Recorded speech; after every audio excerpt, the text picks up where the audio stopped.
முதல் ஹீரோ அப்பா ஓகே. வீட்டில் பார்த்தவர், அடுத்த ஹீரோ ரஜினி சார் தான். இது என்ன ஆயிடுச்சுன்னா, வாத்தியார் சொன்னால் மண்டையில் ஏறல, ஃப்ரெண்ட்ஸ் சொன்னால் ஏறல, பட் இவர் சொல்லும் போது மட்டும் மண்டையில் ஏறிக்கிட்டே இருந்துச்சு. கண்ணா இது ஒன்றும் இல்லைடா கண்ணா, இங்கே பாருங்க பாரு, இது ஒரு சின்ன ரப்பரு, இதை திருப்பி ஒட்டிட்டு அங்கிள் நடிக்க போயிடுவேன். இப்போ நீ என்ன பண்ணுற, ஒரு 10 நிமிஷம் அந்த சேரில் உட்காரு, அங்கிள் போய் நடிச்சுட்டு வரேன் அப்படின்னு போய் நடிச்சுட்டு வந்த அப்புறமும் என்கிட்ட பேர் கேட்குறாரு. நான் வந்து ராஜா என்னோட பேர் அப்படின்னு சொல்கிறேன். இவனுக்கு ராஜ்கமல்ல பேர் வச்சோம், இவன் என்ன ராஜாங்கிறான் அப்படின்னோட ரஜினி சார் கேட்குறாரு, இல்லை உங்க கமல் வந்து உங்களுக்கு ஆப்போசிட் பர்சனில், நான் ராஜ்கமல்னு சொன்னால் ஒருவேளை உங்களுக்கு என்ன பிடிக்காம போயிடுமோ, நான் ராஜா. ஐயோ. மற்றபடி லிங்கால வந்து 5 நாள் நல்ல பர்சனலாக அவரோட இருக்கும்போது நிறைய ஜெய்சரோட கதைகள் என்கிட்ட சொல்லிட்டே இருக்கும்போது என்கிட்ட கேஷுவலாக பேசும்போது அவர் சொன்ன விஷயம், என்னடா பண்ணுறேன், என்னப்பா பண்ணுறீங்க, நடிக்கிறீங்க, ஓகே, அதை தவிர வேறு என்ன, இல்லை நான் இந்த மாதிரி இது பண்ணுறேன் சார், அது பண்ணுறேன் சார் அப்படிங்கும்போது, சரி எனக்கு ஏதாவது டிப்ஸ் சொல்லுங்கள். ஒரு முறை, ஒரு நாளைக்கு ஒரு முறை உன்னை ப்ரமோட் பண்ணிக்கோ. எனக்கு புரியல. இல்லை இப்போ என்னென்னா, நீ தான் உன்னை ப்ரமோட் பண்ணணும். உன்னை தவிர உன்னை ப்ரமோட் பண்ண உலகத்தில் யாருமே கிடையாது. இன்னொருத்தன் உன்னை ப்ரமோட் பண்ணுறான்னா அது அவனோட சுயநலம் ஒன்று இருக்கும். Sunfeast Super Egg and Milk Biscuits presents Black Sheep Superstar to Salute. World record tribute by RJ Vignesh. Title sponsor Sunfeast Super Egg and Milk Biscuits. Super combo, super tasty. Presented by Super Saravana Stores, Super Store of Shopping World. Milky Mist Premium Dairy Products மற்றும் Saram Group of Institutions. Powered by Skin Envy, Skin Care Clinic. Experience world class treatments at affordable price. Vijaya Optical House for the love of luxury மற்றும் SVS. டேஸ்டியான பலகாரங்களுக்கு SVS மாவு வகைகள். Electronics partner Chroma, Tata Enterprise. Biryani partner Thoppivappa biryani. Beverage partner Coca-Cola. Venue partner Alpa Sky One. So black sheep super ஸ்டாருக்கு salute நிகழ்ச்சியில் அடுத்ததாக இங்கே வரப்போகிற சிறப்பு விருந்தினரை பற்றி சொல்லணும்னா, இவர் வந்து நம்மளுடைய ஒரு வெல்விஷர், ஒரு அண்ணன். இதே மாதிரியான ஒரு ரெக்கார்ட் அட்டம்ப்ட்டுக்கு இதுக்கு முன்னாடியும் நமக்கு வந்து ஒரு பெரிய சப்போர்ட் கொடுத்தவர்.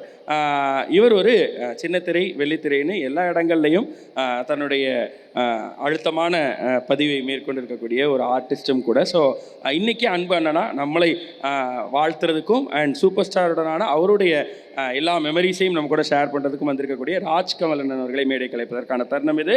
ஆன் பிளாக் ஷீப் சூப்பர் ஸ்டாருக்கு செல்லியோ.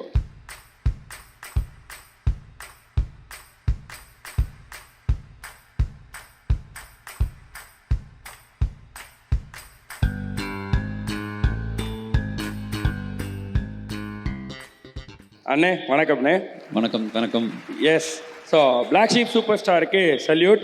அண்ட் ஆல்மோஸ்ட் ஒரு 33 மணி நேரம் 33 மணி நேரத்தை நெருங்குறோம். இன்னும் ஒரு 6 நிமிஷம் முடிஞ்சால் 33 மணி நேரம் நிறைவடையுது.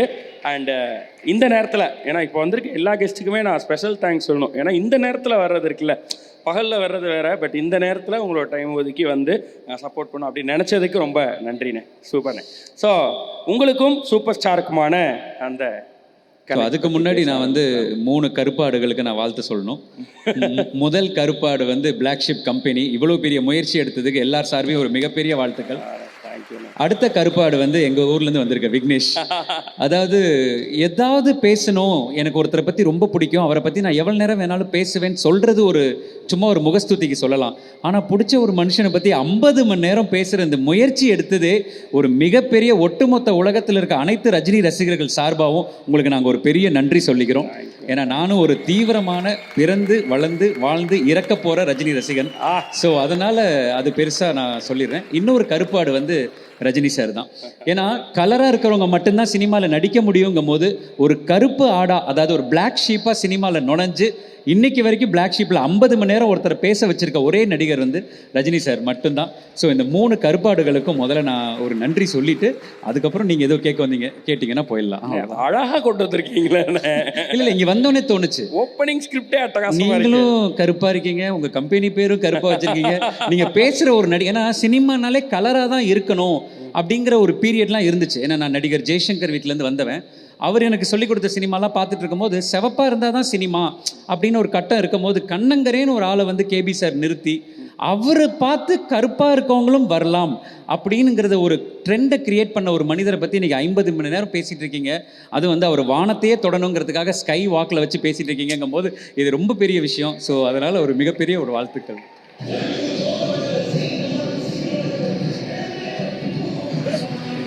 ஓகேண்ணே. நீங்கள் சொன்னது தான் பிறந்து வளர்ந்து அப்படின்னு ஒவ்வொரு கட்டமாக சொன்னீங்க. ஸோ பிறந்து வளர்ந்து அந்த டைமில் சூப்பர் ஸ்டாரினுடைய அந்த உங்கள் லைஃப்பில் அந்த இம்பேக்ட் எப்போ கிரியேட் ஆச்சு? முதல் ஹீரோ அப்பா. ஓகே. வீட்டில் பார்த்தவர் அடுத்த ஹீரோ ரஜினி சார் தான். இது என்ன ஆயிடுச்சுன்னா வாத்தியார் சொன்னால் மண்டையில் ஏறல, ஃப்ரெண்ட்ஸு சொன்னால் ஏறல, பட் இவர் சொல்லும் போது மட்டும் மண்டையில் ஏறிக்கிட்டே இருந்துச்சு. அப்போ இருந்து ஒரு 7-8 வயசுலேருந்து அவரை பார்த்துடணும் அப்படிங்கிறது வந்து ஒரு பயங்கரமான ஒரு வெறி. அப்போ வந்து இந்த மாதிரி நடிகர் ஜெய்சங்கர் வந்து எங்களுக்கு பெரியப்பா முறை மாதிரி வரும். அவர்கிட்ட வந்து நான் செம்ம பிரச்சனை பண்ணுறேன். அவர் நான் எப்படிரா ரஜினிகிட்ட கேட்பேன். 2 பேருமே ஃப்ரெண்ட்ஸு. ரஜினி சாருக்கு வந்து ஜெய் சார் மேலே பயங்கர மரியாதை. அதாவது அவர் உட்கார மாட்டார், தம்மு பின்னாடியே தான் வச்சு அடிச்சிட்டு இருப்பார். அந்த லெவலுக்கு அவருக்கு மரியாதை. பட் நான் அடம் பிடிச்சதால் என்ன பண்ணுறாங்க, வாகினி ஸ்டூடியோவில் வந்து அண்ணாமலையில் வந்து ரஜினி சார், பிரபாகர் சார் வந்து ரஜினி சார் அட்டாக் பண்ணுற ஒரு ஃபைட்டு இது எடுத்துகிட்டு இருக்காங்க. இது எதுவுமே எனக்கு தெரியாது. என்னை பொறுத்த வரைக்கும் நான் வந்து ஏழுமலையான பார்க்க போகிற மாதிரி நான் ரஜினி சாரை பார்க்க போகிறேன். ஒரு ஷாட்டில் வந்து பிரபாகர் சார் வந்து ரஜினி சார் மேலே அடிக்கிறாரு. நேராக ஷூட்டிங் ஸ்பாட்டுக்குள்ளார ஓடி போய் அந்த பிரபாகர் சாரை நான் தள்ளுறேன். இது வந்து எனக்கு இன்னும் இப்போ நான் சொல்கிறேன், எனக்கு கண்ணில் நிற்கிது. மேபி ஒரு 25 வருஷம் முன்னாடி நடந்த சம்பவமாக இருந்தாலும் அது மறக்கலை. அவரை போய் நான் தள்ளினோடனே ரஜினி சாருக்கு ஷாக்கு. யார் இந்த பையன், யார்? அந்த ஃபோட்டோவையும் நான் உங்களுக்கு கொடுத்துருக்கேன், உங்களோட டீமுக்கு கொடுத்துருக்கேன் அந்த ஃபோட்டோவையும். யார் இந்த பையன் அப்படின்னோடனே அங்கேருந்து ஜெய் சார் வரார் உள்ளார். ஐயோ இவன் நம்ம பையன் தான்ப்பா, ஷூட்டிங் பார்க்க வந்தான், பட் அவன் இல்லை எப்படி நீங்கள் ரஜினி சார் அடிக்கலாம் அப்படின்னு பிரபாகர் சார் மேலே கை ஓங்காத குறையா நான் ஓங்குறேன். அப்போ தான் ரஜினி சார் வந்து சரி இங்கே வா அப்படின்ட்டு அந்த கண்ணுக்கு கிட்டக்க ஒரு இது ஒட்டியிருக்காங்க. அதாவது மொதல் ஷாட்டில் அடித்து அந்த ஷாட்டில் இப்படி தலையை தூக்குவார். ஐ எம் அ பேட் மேன்னு சொல்கிற டைலாக்கு அதை இப்படி பிரித்து என்கிட்ட காட்டுறாரு. எனக்கு இன்னும் கண்ணு முன்னாடி அந்த காட்சி அப்படியே நிற்கிது. கண்ணா இது ஒன்றும் இல்லைடா கண்ணா, இங்கே பாரு இது ஒரு சின்ன ரப்பரு, இதை திருப்பி ஒட்டிட்டு அங்கிள் நடிக்க போயிடுவேன். இப்போ நீ என்ன பண்ணுற, ஒரு 10 நிமிஷம் அந்த சேரில் உட்காரு, அங்கிள் போய் நடிச்சுட்டு வரேன் அப்படின்னு போய் நடிச்சுட்டு வந்த அப்புறமும் என்கிட்ட பேர் கேட்குறாரு. நான் வந்து ராஜா என்னோட பேர் அப்படின்னு சொல்கிறேன். ஜெய் அங்கிள் இருந்துக்கிட்டு எங்கள் அப்பாட்ட கேட்குறாரு, இவனுக்கு ராஜ்கமலில் பேர் வச்சோம், இவன் என்ன ராஜாங்கிறான் அப்படின்னோட ரஜினி சார் கேட்குறாரு, என்ன இல்லை அவன் பேர் ராஜ்கமல், ராஜாங்கிறானே. அப்போ நான் ரஜினி சார் என்னை கூப்பிட்டு என்ன தான் உன் பேர்? இல்லை உங்கள் கமல் வந்து உங்களுக்கு ஆப்போசிட் பர்சனில், நான் ராஜ்கமல்னு சொன்னால் ஒருவேளை உங்களுக்கு என்ன பிடிக்காமல் போயிடுமோ, நான் ராஜா. ஐயோ இங்கே வாடா, எங்கே இருந்துடா வந்தேன்னு அந்த மடியில் உட்கார வச்சுட்டு அந்த புகைப்படங்கள் எல்லாமே என்னோட லைஃப் டைமில் போடுங்க. அந்த லைஃப் டைமில் வந்து நான் மறக்க முடியாத ஒரு சில அந்த கண்ணில் பட்டிருக்க அடிதான் அது. அவர் வந்து எனக்கு இப்போவே இந்த படம் பார்க்கும் போதெல்லாம் என்ன தெரியும்னா, ஐயோ அவருக்கு அடிபட்டுருக்கு, நான் பார்க்க மாட்டேன். இப்போ வந்து தொடச்சிட்டாரு. ஆனால் ஷார்ட்டில் வந்து ரத்தம் ஊற்றி இப்படி மூஞ்செல்லாம் ரத்தம். எனக்கு அவர் பார்க்க மாட்டேன்னு அவர் அந்த துண்டை எடுத்து அந்த மேக்கப்பை எடுத்து அவரோட மேக்கப் மேனை கூப்பிட்டு தொடச்சி அதை எடுத்து காட்டின அந்த காட்சி, இப்படியே நான் உன்னை கட்டி பிடிச்சிக்கிறேன் வா அப்படின்னு கட்டி பிடிச்ச அந்த காட்சி வந்து நான் ஜென்ம சாபல்லையும் ஒரு 7-8 வயசுலேயே அடைஞ்சிட்டேன், அவ்வளோதான். ஸோ அங்கேருந்து அப்படியே போன ஒரு தொடர்புகள். அதுக்கப்புறம் உழைப்பாளியில் வந்து அவரோட இவர் மேனேஜர் ஜெயராம்னு ஒருத்தர். ஸோ அவர் அதுக்கப்புறம் காலம் கடந்து அவர் போயிட்டார். அவர்கிட்ட வந்து நான் வந்து அடம் பிடிக்கிறேன். இது வந்து என்னென்னா, லிங்காவில் வந்து நான் வந்து அசிஸ்டன்ட் டைரக்டராக ஒர்க் பண்ணி ப்ளஸ் அதில் நடித்தேன் கூட. அப்போ வந்து என்ன பண்ணேன், எனக்கு 25,000 ரூபா அந்த படத்துக்கு. அப்போ நான் என்ன பண்ணிட்டேன், ஷூட்டிங் முடிஞ்சிருச்சு. ஆனால் ஷூட்டிங் முடிஞ்சு 3 நாளாக நான் அங்கேயே இருக்கேன். KS ரவிக்குமார் சார் டெய்லி பார்க்குறாரு, கிளம்புடா இல்லை போக மாட்டேங்கிறப்ப தான் நான் விஷயம் சொல்கிறேன். இந்த 25,000 நான் ரஜினி சார் கையால் தான் வாங்குவேன் அப்படின்ட்டு 3 நாளாக வெயிட்டிங். அவர் வராரு சென்னையிலேருந்து. வந்தவொடனே இந்த சம்பவம் நடக்குது. அப்போ பார்த்துட்டு என்ன ஊருக்கு போகலையா அப்படின்னு. இல்லை போக மாட்டேன். ஏன், என்ன பிரச்சனை உனக்கு? இல்லை இந்த பணத்தை நான் தான் நீங்கள் கொடுக்கணும் அப்படின்னோடனே அவர் டக்குன்னு பேக்கெட்டில் கை விடுறாரு. எனக்கு ஏதாவது கொடுக்கறதுக்கு ஒரே ஒரு ஒத்த 100 ரூபா தான் இருக்குது அவர் பேக்கெட்டில். ஒரு லினன் ஷர்ட், ஒயிட் ஷர்ட்டு, ஒரு 100 ரூபா. என்னடா கண்ணா என்கிட்ட ஒன்றுமே இல்லையே அப்படின்ட்டு அந்த 100 ரூபாயை அந்த 25,000 வச்சு அவர் கொடுத்த நாள்லேருந்து எனக்கு நல்ல சொத்து சேர்ந்துட்டு இருக்கு. ஸோ அதுவே ஒரு மிகப்பெரிய ஒரு ஸோ அந்த சம்பவம் தான் இது. அந்த 25,000 வந்து அவர் எடுத்து என் கையில் கொடுத்த இந்த நிகழ்வு. அதே மாதிரி உழைப்பாளியில் உள்ளே போன போது அவர் தூங்கிட்டு இருந்தார். அப்போ ஜெயராம் என்ன சொன்னார், 4 நாள் ஷூட்டிங்கு, மைனா சாங் போயிருக்கு, அதெல்லாம் டிஸ்டர்ப் பண்ணாதனோடனே நான் போய் என்ன பண்ணேன்னா, ஸ்ரீரங்கத்து பெருமாள் எப்படி படுத்திருப்பாரோ அந்த மாதிரி போய் அவர் காலை தொட்டு வணங்கிட்டு சைலண்ட்டாக வெளில வந்துட்டேன். ரஜினி சார் தூங்கும் போது போய் தொட்டு வணங்கிட்டு வந்தேன். இதெல்லாம் எனக்கு பெரிய பெருமை தான்.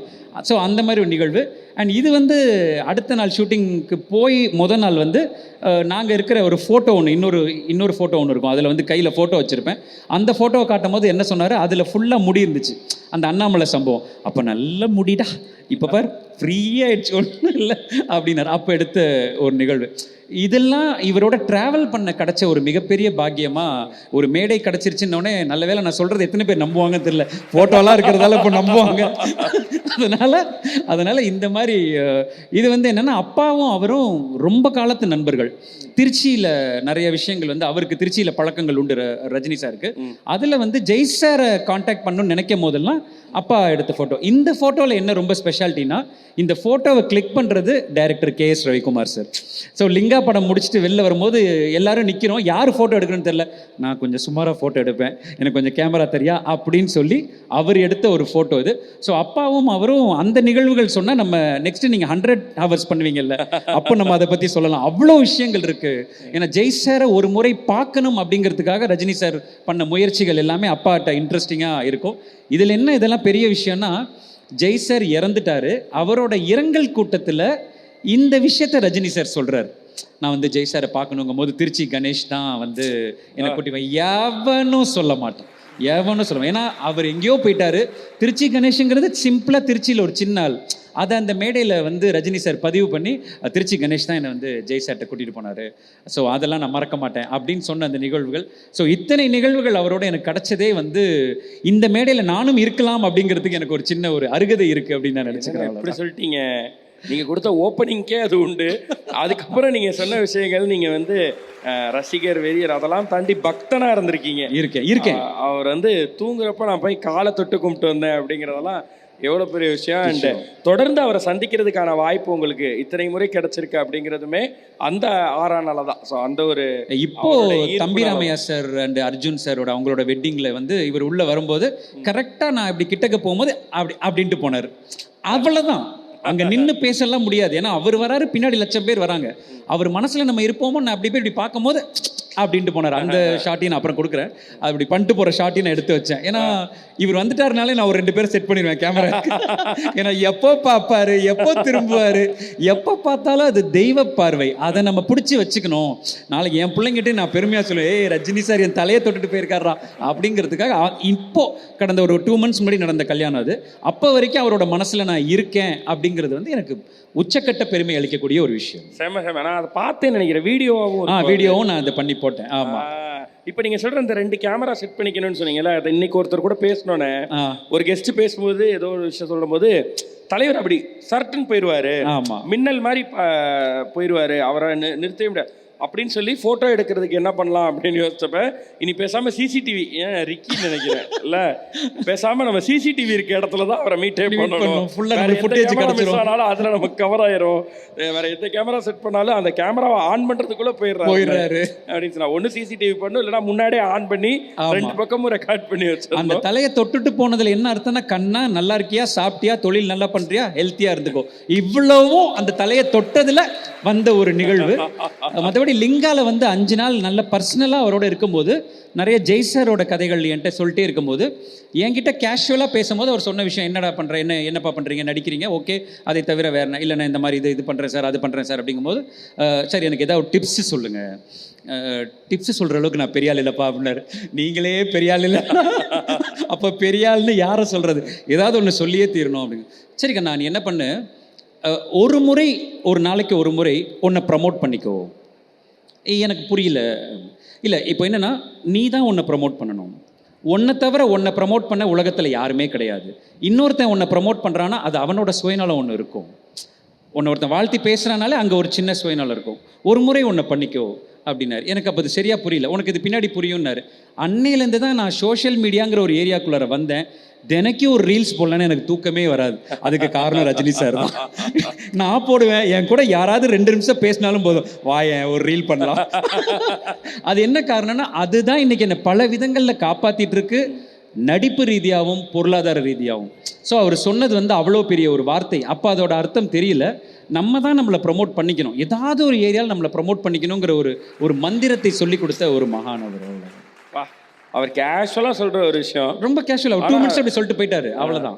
ஆனால் அது நமக்கு லைஃப் டைம் இம்பேக்ட் போயிட்டே இருக்குது. சூப்பர். அப்படி தலைவர்கிட்ட இருந்து நீங்கள் எடுத்துக்கிட்ட என்னென்ன குணங்கள், அதனால நான் வந்து லைஃப்பில் நல்லா இருக்கேன், சந்தோஷமாக இருக்கேன், அவர் இந்த குணத்தை வச்சுருக்காரு, அதனால நான் அதை எடுத்து இன்னைக்கு சந்தோஷமாக இருக்கேன் அப்படின்னு? ரொம்ப சிம்பிள். இப்போ இவ்வளோ பெரிய நிகழ்வு, இவ்வளோ பெரிய விஷயத்துக்கு வரும்போது நல்ல சொக்கா கூட போடணும், நல்ல பந்தாவாக வரணுங்கிறதெல்லாம் இல்லாமல் நானாக இருந்து எனக்கு என்ன மரியாதை கிடைக்குதோ அதில் வாழ்ந்தால் போதும். நான் ஒரு ஃபேக்கை க்ரியேட் பண்ணி வந்து இவங்க எனக்கு கைத்தட்டணுங்கிற அவசியமே இல்லை. முடி கொட்டினவுடனே அவருக்கு 10 லட்ச ரூபாய்க்கு கூட ஒரு விக்கு வச்சிருக்கலாம். ஆனால் இன்னைக்கு வரைக்கும் பல வழுக்கத்தலையர்கள் உலகம் பூரா சுற்றுறதுக்கு பிராண்ட் மாடலாக இருக்கிறது நம்ம ரஜினி சார் மட்டும்தான். வழுக்கத்தலைங்கிறதே ஸ்டைல் ட்ராப் போடா அப்படிங்கிற மாதிரி ஒரு கண்டென்ட்டை கிரியேட் பண்ணி லைஃப்பில் நம்மளாக இருந்தால் நமக்கு உரிய வெற்றி வரும் அப்படிங்கிறத வந்து ஒரு தனி மனிதனுக்கும் புரிய வச்சுருக்கு. எனக்கு மட்டும் இல்லை, எல்லாருக்கும் புரிய வச்சுட்டு இருக்கிற ஒரு மனிதர். கூட இருக்கிறவங்கள வந்து ஏதாவது ஒரு விதத்தில் வளர்த்து விடணும். ஏன்னா நாங்கள் ஒர்க் பண்ணிட்டு இருக்கும்போது, லிங்கா ஒர்க் பண்ணிட்டு இருக்கும்போது இயக்குனர் ரங்கநாதன், ரங்கநாதன் சொல்லி கோயம்புத்தூர் மாப்பிள்ள படம் எடுத்தார். அவர் வந்து ஓடி வந்து லலிதா ஜுவல்லரியில் நகையை நாங்கள் திருடுவோம். அந்த திருடுறதுக்கு சிசிடிவி ஃபுட்டேஜே என்னை சந்தானம் சார் எனக்கு விஷம் கொடுத்து என்னை மயக்க வச்சுட்டு அந்த திருடுவார். அப்போ ஓடி வந்து பார்த்தா ரங்கநாதன் சார் கீழே விழுந்துட்டார்.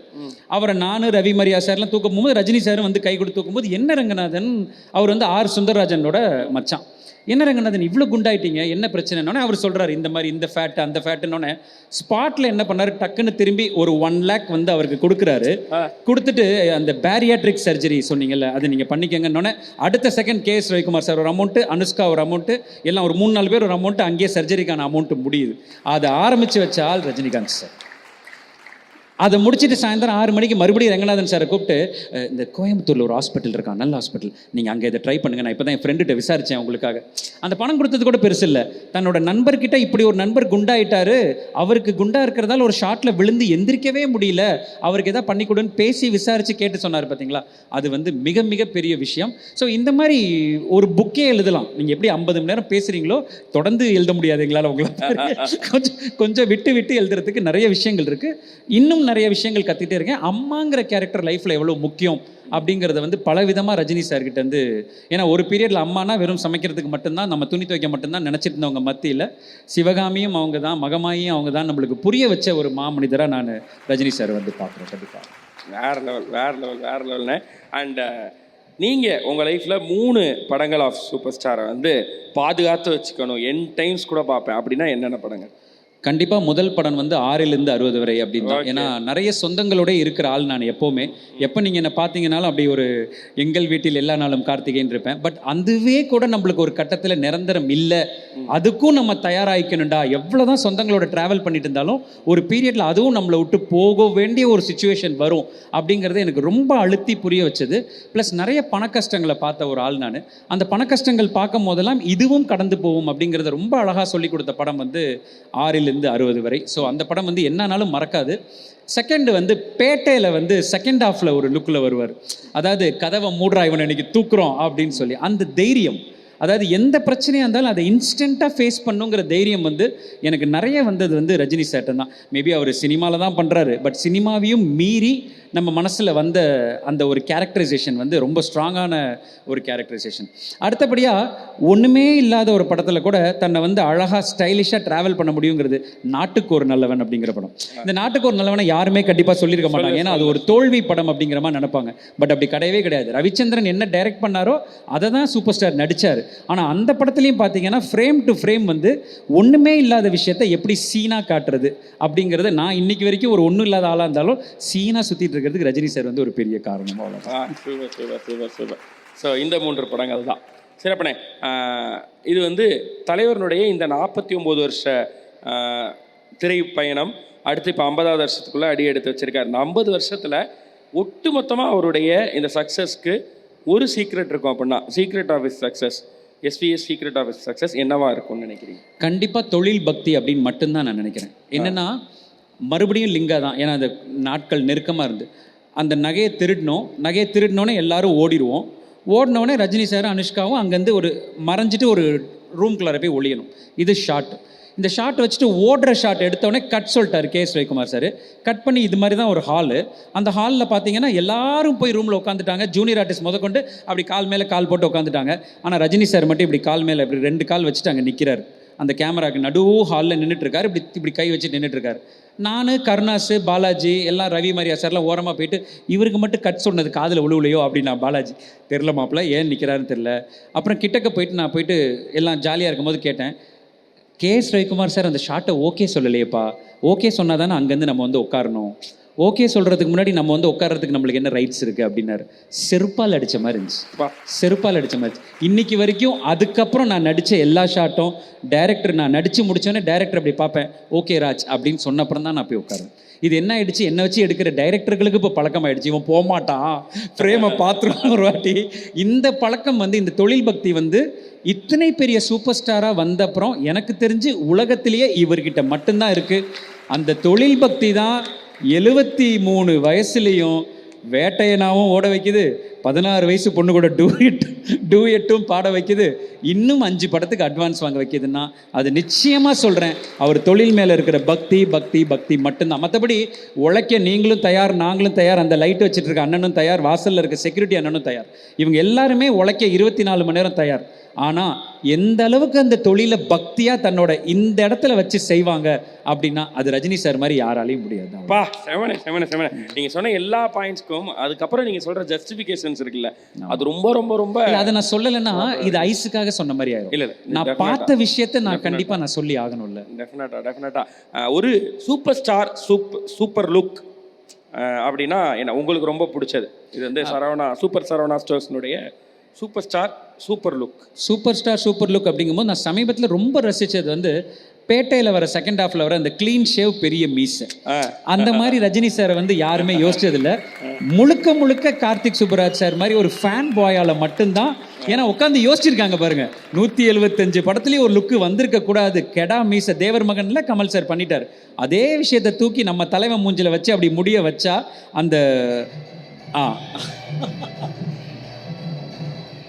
அந்த மியூசிக்கில் முடிஞ்ச அந்த காரில் போய் அப்படி பிளைமவுத்தில் உட்காந்து கோட் ஷூட் போட்டு கையில் அந்த கன்னை வச்சுட்டு அப்படி நிற்பார். அந்த மீச லுக்கு அப்படி சொல்லும் போதே அப்படி சறுக்குன்னு நினச்சிக்கும். ஸோ அந்த லுக்கு வந்து one of the best look. வேற லெவல். ஸோ இந்த லுக்கும் யாருமே சொல்ல, இன்னைக்கு நீங்கள் சொன்ன லுக்கும் யாருமே சொல்ல, நீங்கள் சொன்ன படங்களும் யாருமே சொல்ல. ஸோ ரொம்ப தீவிரமான ஒரு சூப்பர் ஸ்டார் பக்தனை இந்த நேரத்தில் சந்திச்சதில் ரொம்ப சந்தோஷம். கண்டிப்பாக. மணி இப்போ வந்து 12 ஆயிடுச்சு. நீங்கள் வந்து மறுபடியும் ஒரு பர்த்டே, உங்களுக்கு ஹாப்பி பர்த்டே சொல்லிக்கிறேன். ஏன்னா நீங்கள் ஒரு உலக சாதனையாளராக இப்போ பிறந்திருக்கீங்க, அதனால் உங்களுக்கு ஒரு ஹாப்பி பர்த்டே சொல்லி, இன்னும் வந்து ரஜினி சாரை பற்றி இன்னும் எவ்வளோ பேசினாலும் நீங்கள் பண்ணிட்டு இருக்கிற இந்த விஷயம் வந்து எங்கள் எல்லாத்துக்கும் உச்சக்கட்ட ரசிகனா நீங்கள் ஒரு படி எடுத்து நீங்கள் மேலே போயிட்டீங்க. அவரை வச்சு விழா பண்ணீங்க, அதெல்லாம் வேறு விஷயம். பட் இந்த 50 மணி நேரம் முயற்சி வந்து உங்கள் முகத்தை பார்க்கும் போதும் உங்களோட உழைப்பை பார்க்கும் போதும் அந்த பிளாக் ஷீப் டீமுக்கு ஒரு பெரிய ஒரு ஹேட்ஸ் ஆஃப். நான் வந்தவொடனே கீழே கேட்டேன், நீங்களாம் தூங்குவீங்களா மாட்டீங்களாயா? அந்த ஆளு கேமரா முன்னாடி பேசிகிட்டு இருக்காரு, ஓகே நீங்களாம் எப்படி அப்படிங்கும் போது ஒட்டுமொத்த பிளாக் ஷீப் டீமுக்கு, இந்த இடத்த கொடுத்த அம்பா ஸ்கைவாக் டீமுக்கு, எல்லாருக்கும் உலகத்தில் இருக்க அனைத்து ரஜினி ரசிகர்கள் சார்பாகவும் ஒரு பெரிய ஒரு நன்றி. இன்னும் அடுத்தடுத்த விஷயங்கள் அவர் பண்ணிக்கிட்டே இருக்கணும். நீங்களும் தொடர்ந்து இந்த சாதனைகளை அடுத்தடுத்து பண்ணிக்கிட்டே இருக்கணும். ரொம்ப ரொம்ப ரொம்ப நன்றிண்ணே. From entire black sheep team எல்லார் சார்பாகவும் மீண்டும் ஒரு முறை நன்றிகள். தேங்க்யூ.